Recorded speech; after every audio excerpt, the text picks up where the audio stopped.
Nylon 6 कैसे बनाया जा सकता है बेटा हमारे पास? आवाज तो सभी को आ रही होगी। Yes sir. हाँ, ये हमारे पास है बेटा नाइलॉन 6, है ना? तो नाइलॉन 6 कैसे बनाया जाएगा? किससे? कैप्रोलैक्टम से। तो नाइलॉन 6 हम किस टाइप से बना सकते हैं? ये है नाइलॉन 6 और ये किससे बनना है? कैप्रोलैक्टम से, ठीक है ना? कैप्रोलैक्टम का जो फॉर्मूला है उसमें 6 तो कार्बन है और सातवां क्या बेटा इसमें नाइट्रोजन, ठीक है ना? तो ये थोड़ा सा बेंजीन से हट करके है, यानी कि यदि हम इसको देखें तो यहाँ पर सी डबल बॉन्ड ओ, तो ऑक्सीजन जुड़ा हुआ है ऊपर, यहाँ पर क्या है NH जुड़ा हुआ है, ठीक है ना? तो एक एक दो तीन कार्बन तो ये हो गए, है ना? एक कार्बन ये हो गया, दूसरा हो गया ये ये नाइट्रोजन है, सॉरी, है ना? तो दो कार्बन हो गए, तीसरा कार्बन हमारे पास यहाँ से, इसको हम ले सकते हैं ऐसे थोड़ी सी आगे करके, ऐसे तीसरा कार्बन ये हो गया, चौथा कार्बन यहाँ से ऐसे ले सकते हैं, पांचवा यहाँ से यहाँ ले सकते हैं, छठा कार्बन क्या होगा, एक और लेना पड़ेगा हमें यहाँ से यहाँ तक, यहाँ पर जो बैंड है बता है ना, ये वाला यहाँ से यहाँ तक, और तब ये इस टाइप से आ जाएगा, यानी कि एक हमें कार्बन और लेना है, तो बन नहीं पा रहा उस हिसाब से, ठीक है ना? तो इसको हम कह सकते हैं, या यहाँ नीचे प्लेन कर किया जा सकता है इसको, एक मिनट है, कोशिश करते हैं इसको, जैसे ये बना हुआ है, और इसके बाद हम क्या कर सकते हैं इसमें, थोड़ी सी एक ऐसा बेस दे देते हैं इसको, है ना? फिर ऐसे तिरछा, कितने हो गए, एक दो तीन चार पांच, और छठा कार्बन ही हो जाएगा, बस अब आ जाएगा, है ना? ये यहाँ से ऐसे बना हुआ है, मिला हुआ, इसको हम बोलेंगे कैप्रोलैक्टम। क्या बोलेंगे? कैप्रोलैक्टम। और इससे हमें क्या बनाना है? नाइलॉन 6। कैप्रोलैक्टम हमने लिया और इसको हम क्या करते हैं, पानी के साथ गर्म करते हैं। किसके साथ करते हैं? पानी के साथ, H2O के साथ हम इसको क्या करेंगे, गर्म करेंगे।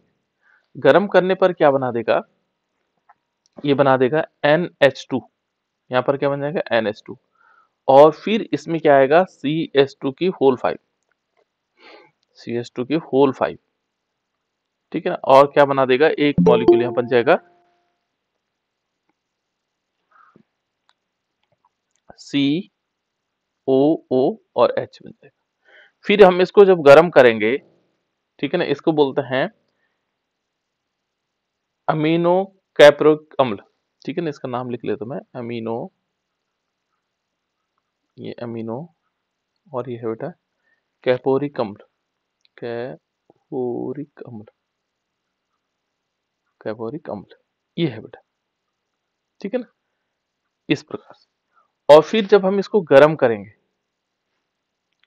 और गर्म करने पर इसका पॉलीमराइजेशन होता है, यानी कि बहुलीकरण, क्या बोलते हैं उसको, बहुलीकरण। तो यहाँ पर क्या करेंगे, पॉलीमराइजेशन करेंगे, और पॉलीमराइजेशन करने के बाद सीधे हमारे पास बन जाता है नाइलॉन 6 बन जाता है। तो नाइलॉन 6 किस प्रकार से होगा, यहाँ NH होगा, फिर क्या होगा, CH2 की होल 5 हो जाएगा, CH2 का होल 5, है ना? एंड नेक्स्ट हो जाएगा C डबल बॉन्ड O, और आगे क्या हो जाएगा इसमें, होल N। अब ये नाइलॉन 6 क्यों कहा गया है इसको, नाइलॉन 6 क्यों कहा गया होगा बेटा?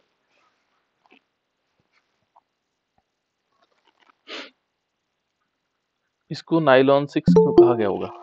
किसी को लग रहा है कि नाइलॉन 6 क्यों कहा गया होगा इसको? छह नायलॉन है सर उसमें। है, 6 नायलॉन है सर। 6 क्या है इसमें? Sir carbon. कार्बन है sir, sorry. Carbon, carbon, 6 carbon है, क्या है इसमें, 6 कार्बन है, इसलिए इसको क्या कहा गया, नाइलॉन कहा गया, नाइलॉन 6, ये नाइलॉन 6 के नाम से जाना जाता है, ठीक है ना? और दूसरा दिखा जाता है इसको परी आयन, पर आयन भी कह सकते हैं इसको, है ना?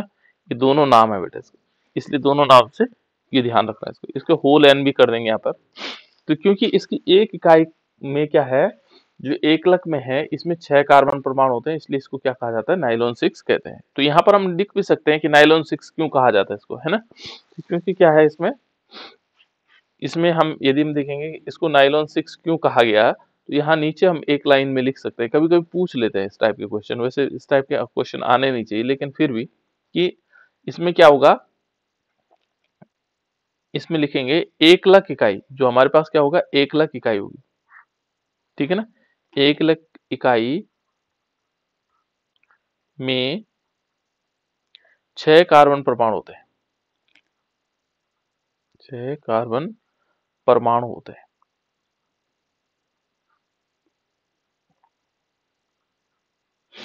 ठीक है ना। इसलिए इसलिए इसको नाइलॉन 6 कहते हैं, नाइलॉन 6 कहा जाता है, ठीक है ना। इसको हम क्या कह सकते हैं, नाइलॉन 6 कहा जाता है, ये कारण है बेटा, नाइलॉन 6 कहा जाता है। तो नाइलॉन 6 कहे जाने का मतलब क्या है, यह कहा जाता है, ठीक है ना। तो ये है बेटा नाइलॉन 6। यहाँ पर क्या होगा, जो 1,00,000 इकाइयां होंगी वो 6 कार्बन परमाणु होते हैं उसमें, और इसलिए हम इसको नाइलॉन 6 कहते हैं। तो इसलिए इंपॉर्टेंट है, ध्यान रखना, नाइलॉन 6 भी आता है, नाइलॉन 6 भी आता है ओनली, ठीक है ना। और इसका उपयोग हम कहाँ पर करते होंगे, यदि हम नाइलॉन 6 का उपयोग देखेंगे तो इसका उपयोग कहाँ पर होता होगा। सरल चैप्टर है, इसको थोड़ा थोड़ा चीजें जानकारी ले लेने बेटा आप लोगों को, है ना। तो ये क्या जाता है, वस्त्रों में, जो वस्त्र होते हैं, लगभग सारी जितनी हमारे पास ये बन जाते हैं वस्त्रों में हम इसका प्रयोग कर सकते हैं, ठीक है ना। दूसरा जो डोरियां बन जाती हैं, डोरियों को बनाने में लगभग कॉमन है इसके सभी चीजों को, है ना, थोड़ी थोड़ी डिफरेंट हो सकता है। और टायर, टायर बनाने में, टायर की जो रस्सियां होती है उनको बनाने में भी किया जाता है ना, टायर इत्यादि। तो ये है बेटा हमारे पास क्या है, नाइलॉन 6। कैप्रोलैक्टम लेंगे और उससे हमारे पास क्या बन जाएगा, नाइलॉन 6 बन जाएगा। तो इसको थोड़ा सा याद कर लीजिएगा। उसके बाद है बेटा इसमें नाइलॉन, तीसरा नंबर जो हमारे पास क्या था, पॉलीएमाइड था। तो पॉलीएमाइड में जो ये था नाइलॉन, तीसरा नंबर का है, ये है नाइलॉन 610। क्या है, नाइलॉन 6 और 10, इसके बारे में जान लेते हैं कि नाइलॉन 610 क्या होता है ना। तो यदि हम यहाँ पर देखेंगे तो यहाँ पर क्या लेंगे, हेक्सामेथिलीन डायमीन लेंगे, हेक्सामेथिलीन डायमीन। तो हेक्सामेथिलीन डायमीन के साथ हम क्या करवाएंगे, इसकी अभिक्रिया सिवेरिक अम्ल से करवाएंगे, ठीक है ना। और किस प्रकार से बना लेता है, जैसे मान लीजिए हमने लिया इसमें, यहाँ पर क्या करते हैं, पहले हेक्सामेथिलीन डायमीन लेते हैं, ठीक है ना। और हेक्सामेथिलीन डायमीन किस प्रकार से होगा, यहाँ पर n मॉलिक्यूल लेंगे, किसके, हेक्सामेथिलीन डायमीन के, किसके लेंगे, हेक्सामेथिलीन डायमीन। तो किस प्रकार से आएगा, यहाँ पर आएगा NNH2, n मॉलिक्यूल हमारे पास NH2 होंगे, और CH2 की होल 6, ये है बेटा हेक्सामेथिलीन, ठीक है ना। और 2 बार अमीन है NH2, देखो तो 2 बार हमने NH2, एक बार ये लग गया, एक बार ये लग गया, तो इसका नाम क्या है, हेक्सामेथिलीन मेथिलीन डायमीन। और इस पर हम सिवेरिक अम्ल की अभिक्रिया करवाएंगे। तो सिवेरिक अम्ल क्या होता होगा, इस पर सिवेरिक अम्ल होता है यदि हम OOC लेते हैं, ठीक है ना, ये COOH है बेटे, है ना। और दूसरा क्या लेंगे, CH2 का होल 8 लेंगे, और फिर क्या लेंगे, COOH। देखो इसमें तो 6 है, इसमें कितने मॉलिक्यूल है बेटा, 6, नाइलॉन 6 के हेक्सामेथिलीन में 6 कार्बन है, और इसमें कितने कार्बन है, यदि हम कार्बन मॉलिक्यूल देखेंगे तो कितने हैं, 8 तो ये हो गए और 2 ये हो गए, 10 हो गए, ठीक है ना। तो इसीलिए ये 610 है, 6 एंड 10, नाइलॉन 6 एंड 10।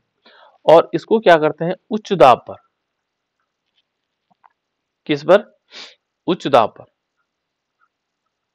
काफी दबाव की स्थिति में इसको ये करते हैं, ठीक है ना। उच्च दाब, दाब एवं ताप भी कर सकते हैं इसमें, है ना, ताप भी लेंगे इसमें, दोनों चीजें, दाब भी लेंगे उच्च और ताप भी लेंगे, और इससे बन जाता हमारे पास नाइलॉन 6। कैसे, नाइलॉन 6 कैसे बनेगा, देखो यहाँ पर क्या होगा, N, जो शुरुआती N है हमारे पास, ये क्या होगा, इसमें एक H जुड़ा रहेगा, और जो दूसरा हाइड्रोजन था वो इस प्रकार से इससे जुड़ जाएगा।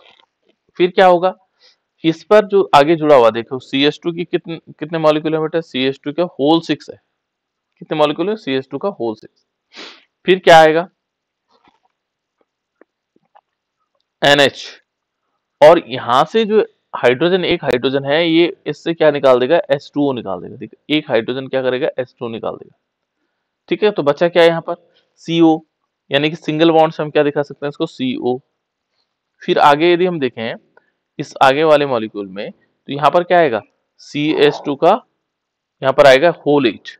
देखो CH2 का होल 8, ये 8 आ गया। फिर अगेन इस पर देखेंगे तो ऐसे करके C डबल बॉन्ड O, और फिर इसको क्लोज कर देंगे और होल N कर देंगे। ठीक है ना, इसमें वाटर मॉलिक्यूल निकल जाएंगे बेटा, plus N molecule H2, plus इसमें क्या होंगे, N मॉलिक्यूल H2O निकल जाएंगे।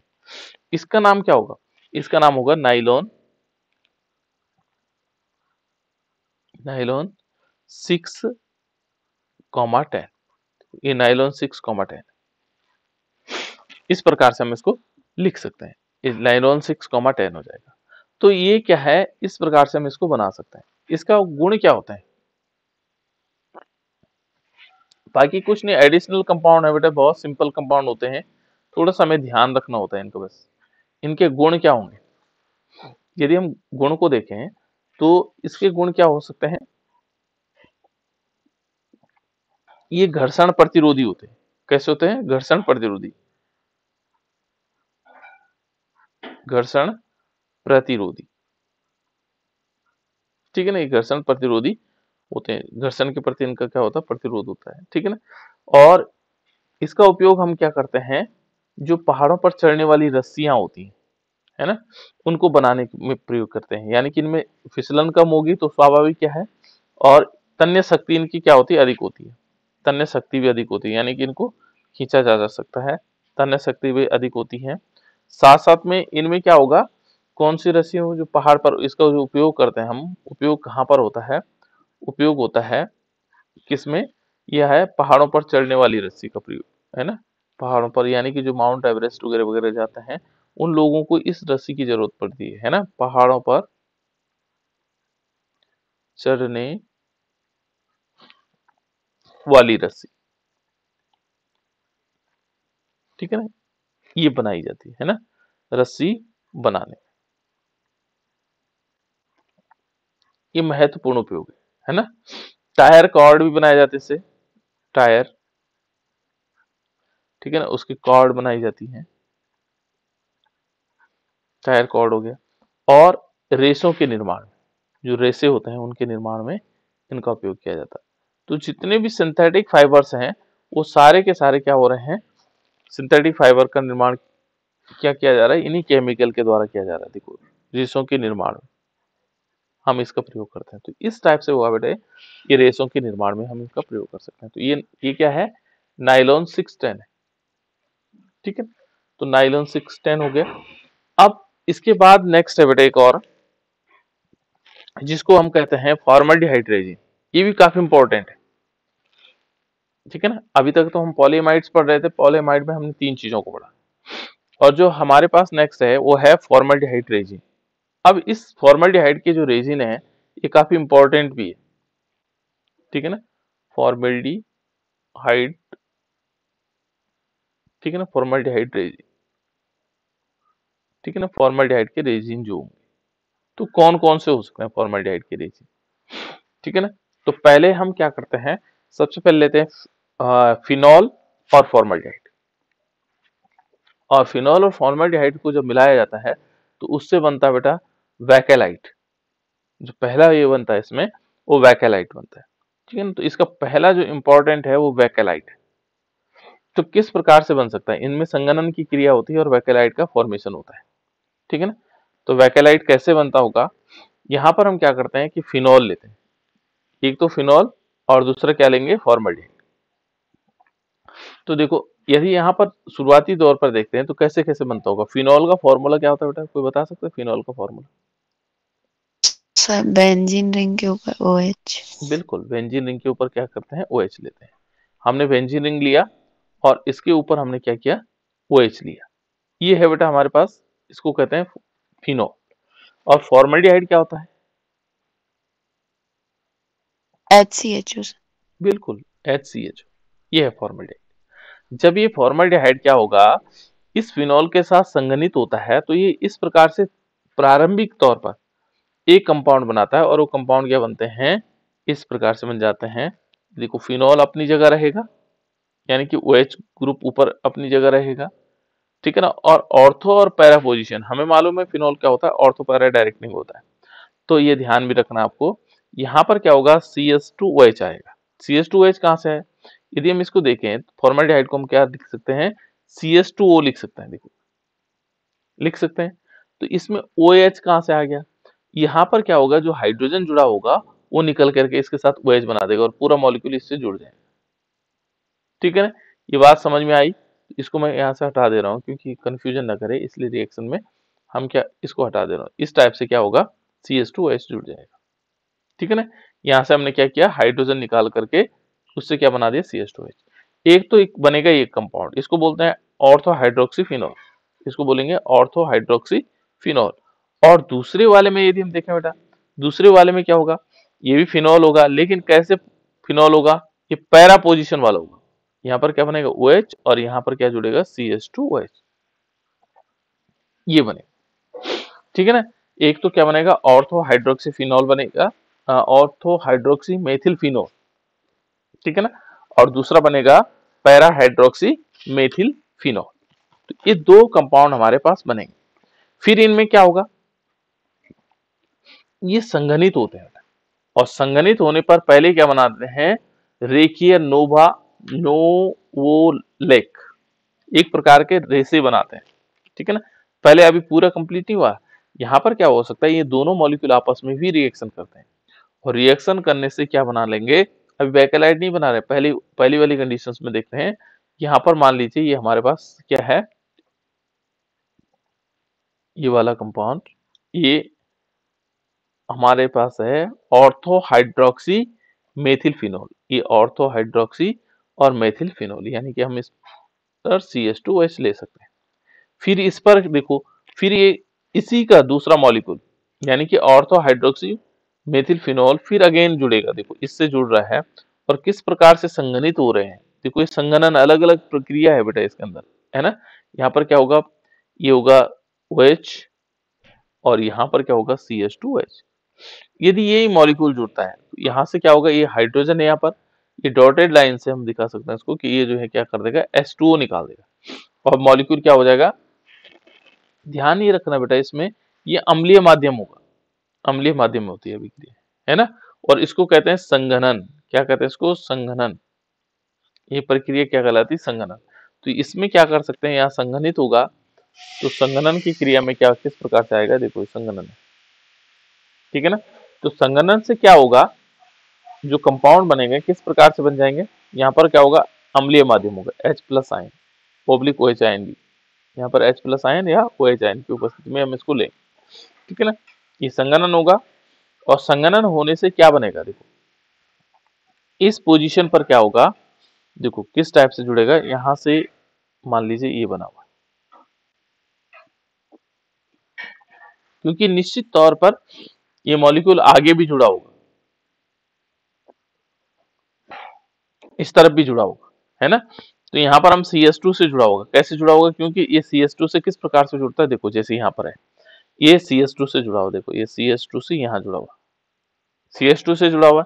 फिर इस वाले मॉलिक्यूल देखो, इस वाले मॉलिक्यूल को हम आगे देखेंगे तो ये मॉलिक्यूल इस टाइप से आगे जुड़ा हुआ, ठीक है ना। ये किससे जुड़ा, देखो CH2 से यहाँ, क्योंकि हमने यहाँ देखो ये मॉलिक्यूल जुड़ा रखा है ना। फिर यहाँ पर क्या होगा, ऊपर की तरफ क्या होगा, OH होगा, और आगे भी जो जुड़ेगा वो CH2 से जुड़ेगा, ठीक है ना, आगे भी तो जुड़ता चला जाएगा। तो ये मॉलिक्यूल इसी प्रकार से CH2 से जुड़ता चला जाएगा, और यहाँ पर हम इसको ऐसे दिखा सकते हैं, ये CH2 है बेटा, है ना, CH2, और इसको हम पूरा ब्रेक कर सकते हैं यहाँ से, ठीक है ना। यहाँ भी आगे जाएगा मॉलिक्यूल, इसको भी ऐसे ब्रेक कर सकते हैं, इसके अंदर गोला जरूर लगाएं, और इसमें क्या आ जाएगा, N लगा दें। तो इसका नाम क्या है, ये एक प्रकार के रेसे है ना। और ये रेसा कौन सा है, दो तीन चीजें बन गई यहाँ क्या हो जाएगा, रेखीय बहुलक, और इस बहुलक का नाम है नोवोलेक, नोवोलिक, ये बन गया नोवोलिक, है ना। लेकिन हमारा उद्देश्य तो अभी पूरा ही नहीं हुआ, हमें तो फॉर्मल्डिहाइड रेजिन बनाना था। तो ये तो प्रोसेस है किसके लिए, इनको बनाने के लिए। लेकिन हमें क्या करना है, बहुल आगे जो है क्या बनाना है, ये तो क्या बन गया, क्या बना बेटा, ये बना रेसे बहुलक, रेखीय बहुलक बना हमारे पास लोवोलिक। लेकिन हमें क्या बनाना था इसमें फॉर्मल्डिहाइड रेजिन से, जो इंपॉर्टेंट है वो है बेकेलाइट। क्या है, बेकेलाइट। अब बेकेलाइट कैसे बनता होगा, वेकेलाइट, या इसको हम ऐसे भी लिख सकते हैं वेकेलाइट, या ऐसे भी लिखा जा सकता है वेकालाइट, जो आप लोग लिखना चाहो, है ना। अंग्रेजी में तो 21 चीज होती है इसके लिए, ठीक है ना। तो ये वेकेलाइट, अब वेकेलाइट कैसे बनेगा, यहां पर क्या करना होगा, हमें क्या क्या लेंगे हम, एक तो लेंगे ऑर्थो वाले पोजीशन, जो हमने शुरुआती दौर पर देखा था बेकेलाइट बनाने के लिए किस प्रकार से उपयोग किया जाता है। तो बेकेलाइट किस टाइप से बन सकता है, तो वेकेलाइट किस टाइप से बनेगा बेटा, यहाँ पर हम लेंगे दो प्रकार के मॉलिक्यूल जो हमने शुरुआती बनाए थे। इसको हमने कहा था एक ऑर्थो पोजीशन वाला, देखो जैसे ऑर्थो पोजीशन इस टाइप से आया, यहाँ OH है और यहाँ CH2OH, इसका नाम क्या था, ऑर्थो हाइड्रोक्सी मेथिल फिनोल, ठीक है ना। और एक इसके साथ रिएक्शन करवाएंगे पैरा हाइड्रोक्सी मेथिल फिनोल के। तो पैरा हाइड्रोक्सी मेथिल फिनोल क्या होगा, पैरा हाइड्रोक्सी मेथिल फिनोल ये बेंजीन रिंग है, और इस बेंजीन रिंग के ऊपर क्या होगा, OH होगा, और इस पर क्या होगा, CH2OH। ये देखो, ये जो हमने शुरुआत में बनाए थे, और इसका जब हम पॉलीमराइजेशन करते हैं, क्या करते हैं, बहुलीकरण करते हैं, ठीक है ना। क्या करते हैं, बहुलीकरण, पॉलीमराइजेशन, यानी कि हम इसको लिख सकते हैं पॉलीमराइजेशन, ठीक है ना, बहुलीकरण। तो पॉलीमराइजेशन में क्या होगा, ये मॉलिक्यूल एक प्रकार के पदार्थ का निर्माण करता है, और जिसको हम बोलते हैं, क्या बोलते हैं, वैकेलाइट। और वैकेलाइट किस प्रकार से बनेगा, देखो बहुत इंपॉर्टेंट स्ट्रक्चर है बेटा, लेकिन मजेदार भी है। देखो कैसे, एक हम क्या बनाएंगे, इस टाइप से बन गया, देखो पहला मॉलिक्यूल, ठीक है ना। यहाँ बेंजीन रिंग हम अंदर बना लेंगे, इसके इस पोजीशन पर क्या होगा, CH2, ये आगे की तरफ होगा, है ना, ये आगे भी जुड़ता चला जाएगा।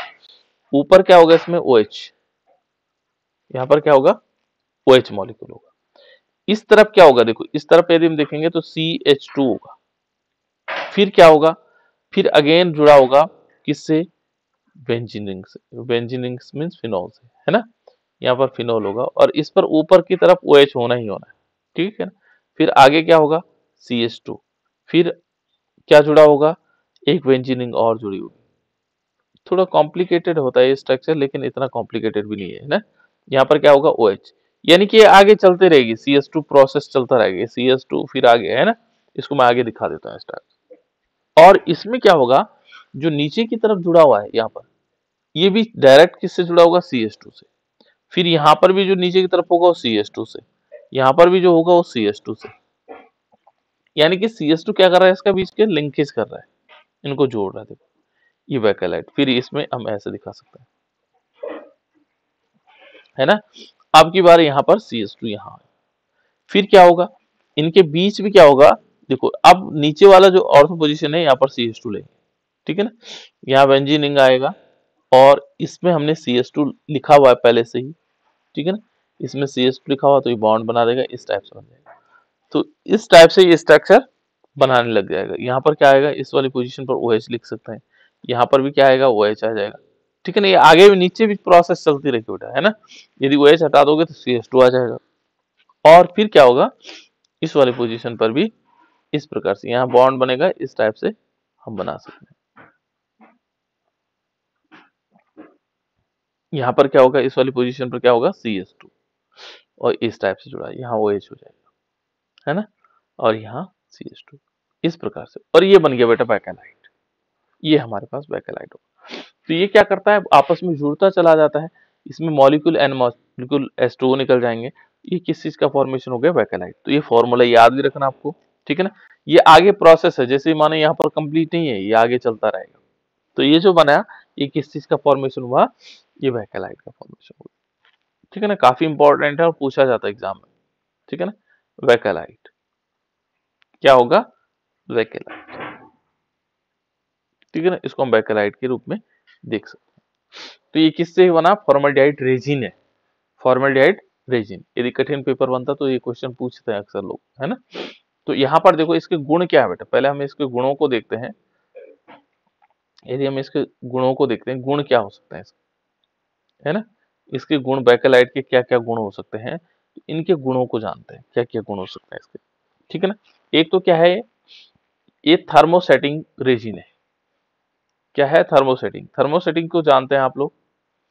थर्मोसेटिंग का मतलब क्या हुआ बेटा?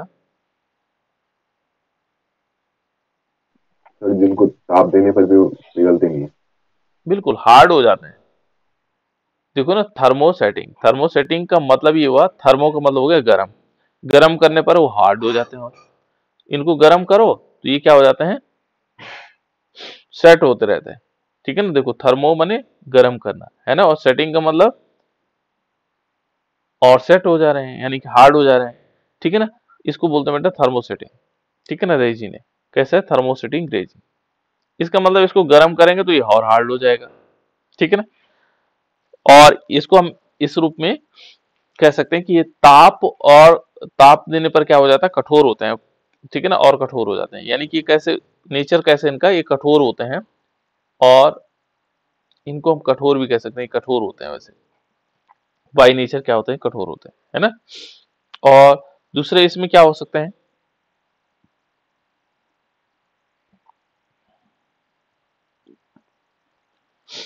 ठीक है ना, यही इसका मेन गुण हो गया थर्मोसेटिंग का। ठीक है ना, ये थर्मोसेटिंग रेजिन है पहला। दूसरा यदि हम देखें बेटा इसमें, इसका उपयोग क्या कर सकते हैं? उपयोग के बारे में किसी को मालूम है? उपयोग, उपयोग क्या कर सकते हैं हम इसका, किस काम आएगा हमारे पास? तो इसका जो उपयोग होता है, ये किया जाता है, मेनली जो किया जाता है इसका उपयोग, ये किया जाता है फाउंटेन पेन में। इसमें जो फाउंटेन पेन होता है हमारे पास, ठीक है ना, उसमें उपयोग कर सकते हैं। जो आगे आप लोगों ने फाउंटेन पेन देखा, उसके आगे एक छोटा सा काला काला पार्ट्स होता है, ऐसे करके जीप टाइप की बनी रहती है, और उसमें ऐसे करके बना रहता है ना।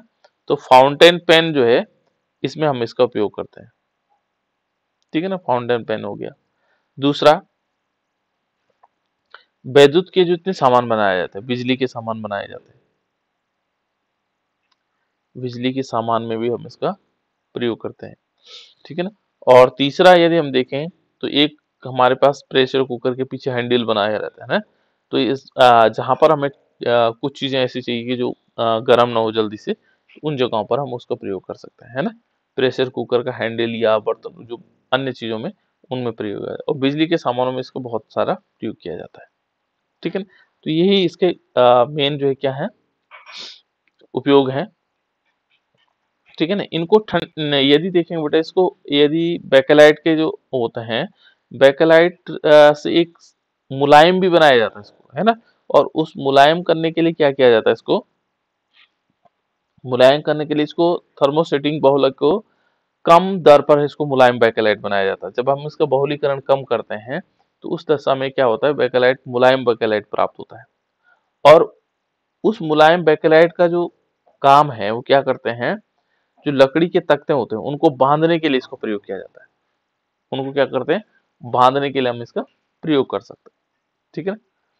तो इस टाइप से हम इसका उपयोग कर सकते हैं बैकेलाइट। नेक्स्ट है बेटे इसके जो एक और है, वह है melanin. Melanin,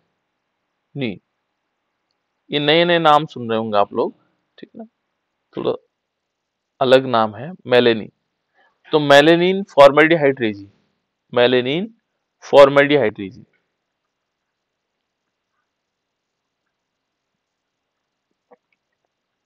melanin formaldehyde resin. ठीक है ना, मेलेनिन फॉर्मल्डिहाइड रेजिन, ये क्या है? यदि हम इसको देखेंगे, तो ये किस प्रकार से बन सकता है? ठीक है ना। तो पहले हम इसको बनाना सीखते हैं कि किस प्रकार से इसको बनाया जा सकता है। तो इसको बनाया जा सकता है बेटा फॉर्मल्डिहाइड की हम क्या किसकी रिएक्शन करवाएंगे? फॉर्मल्डिहाइड के साथ हम रिएक्शन करवाते हैं, एक हमारे पास है मेलेनिन, ठीक है ना।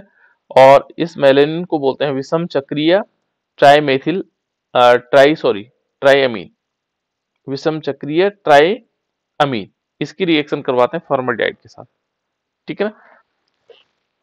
किसके साथ करवाते हैं? जैसे हमने क्या लेंगे, विषम चक्रीय क्या लेंगे, ट्राइमीन्स। तो यहाँ पर क्या होगा, इसको लिख लेता हूं मैं, आप है ना, विषम चक्रीय, विषम चक्रीय, और ये आएगा ट्राइअमीन, विषम चक्रीय ट्राइअमीन। ये विषम चक्रीय ट्राइअमीन की रिएक्शन किससे करवाते हैं? फॉर्मल्डिहाइड के साथ, फॉर्मल्डिहाइड के साथ। अब विषम चक्रीय जो हमारे पास है वो अमीन किस प्रकार से होगा? तो विषम चक्रीय अमीन जो होंगे वो किस प्रकार से आएगा? देखो यहाँ पर हमारे पास ये है बेंजीन वाला, है ना। तो बेंजीन के स्ट्रक्चर में क्या होता है, यहाँ पर एन नहीं हो सकता है, इस पे क्या नहीं हो सकता, एन नहीं हो सकता है। तो ये विषम चक्रीय हो गया, है ना। फिर क्या आया, एक एन यहाँ आएगा, फिर क्या आएगा, एक एन इस पोजीशन पर आएगा, और फिर इसको ऐसे जोड़ा गया, ठीक है ना। इसमें क्या होगा, इन प्रत्येक पोजीशन पर डबल बॉन्ड और सिंगल बॉन्ड है। कैसे? जैसे यहाँ पर डबल बॉन्ड है, फिर यहाँ डबल बॉन्ड है, फिर यहाँ डबल बॉन्ड है, और इन पोजीशन, प्रत्येक पोजीशन पे क्या लगा हुआ है, NH2। ये देखो NH2 यहाँ लगा हुआ है, एक NH2 यहाँ लगा हुआ है, ठीक है ना, एक NH2 यहाँ पर लगा हुआ है, इस प्रकार, ठीक है ना। और इस पर हम क्या करवाते हैं बेटा, फॉर्मल्डिहाइड की रिएक्शन करवाते हैं। किसकी रिएक्शन करवाते हैं? HCHO, ठीक है ना। और जो हमारे पास यौगिक बनेगा वो किस प्रकार से बनेगा, कि बेंजीन इस टाइप से हो जाएगा। देखो यहाँ नाइट्रोजन है, ठीक है ना, यहाँ पर नाइट्रोजन है, इस वाली पोजीशन पर नाइट्रोजन है, यहाँ पर यदि देखेंगे तो ये किस टाइप से आ जाएगा, देखो इस प्रकार से बन जाएगा, ठीक है ना। और इन पोजीशन पे क्या आएगा, NH2, ठीक है ना। यहाँ पर क्या होगा, इस वाली पोजीशन पर आएगा NH CH2OH, CH2OH, इस प्रकार से। और बाकी मॉलिक्यूल सेम का सेम ऐसे लगा, इसी का नाम क्या है, मेलेनिन, ठीक है ना। माध्यमिक यौगिक बना, सॉरी, ये क्या बना, माध्यमिक यौगिक बने, जो हमारे पास क्या होता है, कुछ टाइम के लिए बनता है बीच में, ठीक है ना। और यहाँ पर आएगा NH2, ये मॉलिक्यूल, ठीक है ना। इसका हम क्या करते हैं, पॉलीमराइजेशन होता है, इसका बहुलीकरण होगा। बहुलीकरण से जो कंपाउंड बनेगा, जो हमारे पास मेलेनिन बनेगा, वो किस प्रकार से बनेगा, ठीक है ना। यहाँ पर इस टाइप से आ जाएगा, इसमें H2O मॉलिक्यूल निकल जाएंगे, नहीं, कुछ नहीं, ये सब जुड़ा हुआ है इससे, है ना। तो इससे क्या होगा, देखो यहाँ पर बनेगा CH2, और ये मॉलिक्यूल आगे बढ़ता चला जाएगा ऐसे करके, ठीक है ना। फिर क्या होगा, NH, देखो यहाँ से ये मॉलिक्यूल आपस में जुड़ते चले जाएंगे, तो देखो ये क्या होगा, NH होगा, और CH2 क्या होगा, ये वाला H2, क्योंकि ऐसे वाटर मॉलिक्यूल निकल गया, देखो H2 यहाँ से OH निकलेगा, और दूसरा वाला जो मॉलिक्यूल आएगा उससे क्या होगा, H2O निकलेगा, तो ये आ जाएगा इस टाइप से। फिर यहाँ इस पोजीशन पर आएगा, क्योंकि यहाँ पर क्या है हमारे पास, नाइट्रोजन तो ऊपर है, ठीक है ना, यहाँ डबल बॉन्ड है। फिर क्या आएगा, इस पोजीशन से हम आगे देखेंगे तो यहाँ पर क्या होगा, N होगा। यहाँ से हम ऐसे दिखा सकते हैं बेटा, इस क्योंकि यहाँ C है ना, C कार्बन वाला C है ना, कार्बन मत दिखाना बेटा, क्योंकि हमारे पास गड़बड़ हो जाएगा। फिर क्या कर देंगे हम इसमें, इस वाली पोजीशन पर ये ऐसे दिखा करके, और फिर यहाँ एक N होगा, और इस टाइप से हम इसको बना सकते हैं, है ना। इन जगहों CH है, तो यहाँ पर क्या होगा, इस नीचे वाली पोजीशन पे जहां पर CH था, वहां NH होगा, और फिर क्या होगा, CH2 होगा। ये मॉलिक्यूल जहां जहां पर क्या था, सिंपल हमारे पास C था, उस पोजीशन पर जुड़ता चला जाएगा, इसके नीचे आगे भी जुड़ता चला जाएगा, है ना। इसके आगे भी दिखा सकता हूँ, यहाँ पर क्या होगा, डबल बॉन्ड आएगा, फिर एक डबल बॉन्ड यहाँ, एक डबल बॉन्ड यहाँ, और इस पोजीशन पर देखो, फिर NH जैसे इस तरफ था ना, वैसे इस तरफ भी आएगा, आगे क्या होगा, CH2, और ये आगे इस प्रकार से हम इसको जोड़ते चले जाएंगे, और इसके होल N करना है, ठीक है ना। ये क्या होगा, ये होगा मेलेनिन बहुलक, इसका नाम होगा मेलेनिन, मेलेनिन, ये मेलेमीन, मेलेमीन भी लिखा बेटा इन्होंने, मेलेनिन, वैसे मेलेनिन है ना, मेलेनिन, ये मेलेनिन हो जाएगा, तो इस टाइप से हम मैलेनिन का फॉर्मेशन कर सकते हैं। इसके गुण को यदि हम देखेंगे तो इसके गुण क्या हो सकते हैं, ठीक है ना। यदि हम गुणों को देखें तो ये कठोर होता है। कैसे होता है बेटा, ये कठोर होता है। गुणों में देखेंगे तो गुण में क्या होगा, ये कठोर होता है। इसके तो गुण को देखेंगे तो ये कठोर नेचर का होगा, ठीक है ना, और दृढ़ होगा। इस सभी का है लगभग लगभग, कठोर और दृढ़ है ना। तो ये सरल भी आप लोगों के लिए एक जैसे दिखाई दे रहे हैं, जो डिफरेंट होगा थोड़ा सा उसको अलग देखें। और जो हमारे पास क्रॉकरी बनाने में इसका प्रयोग किया जाता है, उपयोग यदि हम देखेंगे तो क्रॉकरी जो बनती हैं, उपयोग क्या होगा, क्रॉकरी बनाने में किया जाता है। क्रॉकरी बनाने में इसका उपयोग किया जाता है ना। और इस प्रकार के जैसे क्रॉकरी का मतलब क्या हो गया, जैसे हम क्या क्रॉकरी में ले सकते हैं, कप हो गया, प्लेट हो गया, ठीक है ना, मैलेनिन को बनाने में, है ना। तो इस रूप में हम इसका प्रयोग करते हैं। और ये काफी ऊंचाई, यदि हम ऊंचाई से गिराएंगे बेटा इनको तो ये टूटती नहीं है। जो कप और प्लेट इससे बनते हैं, यदि काफी ऊंचाई से गिराने पर भी ये टूटते नहीं है, यानी कि बहुत मजबूत वाले क्रॉकरी बनती है, ठीक है ना। तो ये है बेटा मैलेनिन, ठीक है ना।